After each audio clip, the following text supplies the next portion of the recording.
शुभ सकाळ सांग मैंने जय जगन्नाथ। प्रायतः एवं बाजिला 6:15-20 है। मु रोसे घर आसीगली जलखिया प्रिपेयर करने। एबे मु अरुआ चाउल आउ रहा सोला जाई मु राति भिजे देती सकाଳେ जलखिया करिया को। जो ग्लासटा देखुं 2 ग्लास मु सोला जाई 1 ग्लास माने अरुआ चाउल आपण से हिसाब रे नेबे माने डबल नेबे सोला जाइटा आउ एटा टिके पानी देगी पूरा प्लेन बाटी नेबे। आउ बाटिला परे जाहले भी 2 घंटा रु अधिक जदि खरा दिन रे करचंती माने खरा अछि 3 घंटा 2 घंटा एमते रखी करिवे। सेते हल्दी लूण पकेकी मु ताको एबे रखी दउची। एबे 6:30 बाजची रखी के मु जाउची मो नित्यकर्म सरे देबे।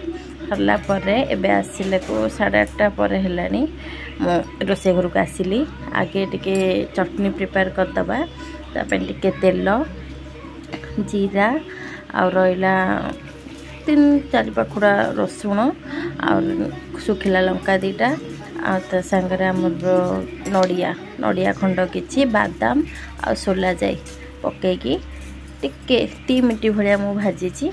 भाजिला परे टिके पानी देकी ताको ठंडा हवा को रखीदेली। पूरा ठंडा हैला परे मु ताको माने भलो पेस्ट गोटे कर देबी चटनी। तापरे हम सेतरे तड़का दे दबा। एई कढ़ई रे हम कौन ना अध टेपा पानी दे दबा। पानी फुटिले कढ़ई रे ही हमें ढोकला तैयारी करवा। तो पानी फुटिले हमें एबे हे गलानी प्राय 2 घंटा परे गोटे भलो थाली प्लेन थाली नहीं आसबे। से तेल लगेगी भल कि तेल लगे देबे केमती जो पिठाटा जोटा भल उठिबो। आ बैटर रे एबे हमें इनो पके दबा।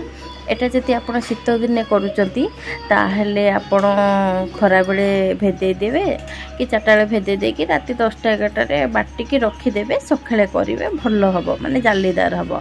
एटा तो एबे तो अक्टोबर मास हेलानी किंतु एते खरा जे माने बेसी आंबेला हे जीवो ना सेति मु दिन सांग सांग बाटी करती। आ इनो पकेबे ना इनो पके जस्ट पानी पकेकी माने भलो कि फेंटीबे।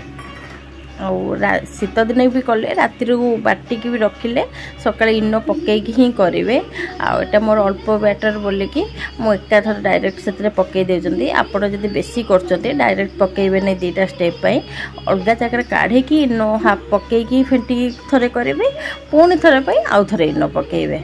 तो एटा को आपण सेमती फेंटू थिबे बैटरटा को ढाळू थिबे नहले इनो गोटे साइड हे जिवो धळा भलिया पुरपुरिया हे जिवो। आ ए जो जगह रे आपण करिवे थाली रे से थाली रो 1 इंच तळु को एटा रखिवे बैटर नहले एटा फुल्लीबो ना। फुल्लिले पूरा हे जिवो। मोर गिन्ने ठारू भी कम माने बैटरटा थिला मु सेति पई ढाली देली। मु बहुत थर कलिन ना। आ गोटे मोटा गिना रखीदेवे से फुल पानी देकी मिडिल रे पूरा रखिबे। पूरा लो आंच करिकी थालीटा को रखिकी आटा जो घोड़ेबे ना केमते थाली की बांफटा जाउथिबो। हाई फ्लेम रे 5 मिनट दे देबे तब लो फ्लेम रे 15 मिनट भलिया दे देबे हे जिवो। देखो मोर पूरा फुली जी मु 2 थर काढ़ी की भी देखिथिली एथर पूरा हे जाईची। आ आपण सांग सांग काढ़ीबे ने 10 मिनट खंड सेथे रखिला परे काढ़ीबे। मोर टिके जल्दी अच्छी आम सार खाई जीवे मु काढ़ी देली। काढ़ी की 10 मिनट पर काटिबे। काटिले छुरी रे जम्मा भी टिके भी लागबने से पूरा भिड़ी जाइथिबो। आ एते स्मूथ एते माने माने पाटी रे पको पको पिठाटा मिले जीवो। पिल्लार बड़ समिस्त तुमको बहुत पसंद आसीबो। एबे आमे सेते तड़का लगे दबा तेल आ भृषंग पत्र सोरिष आ सुखिला लंका पकेकी मत टे ठंडा हो जाइए तड़का लगे दबा। तापरे आमे जो चटनी लगे से भी तड़का लगे दबा।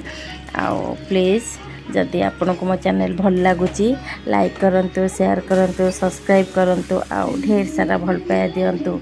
आ देखंतु आम सार को मु दे देछि केते सुंदर माने तैयारी हेछि मो पई नौजी। हाथ रे ही माने बाहर जाउची 20 मिनट भलिया हे गलानी हाथ रे बाहर जाउची।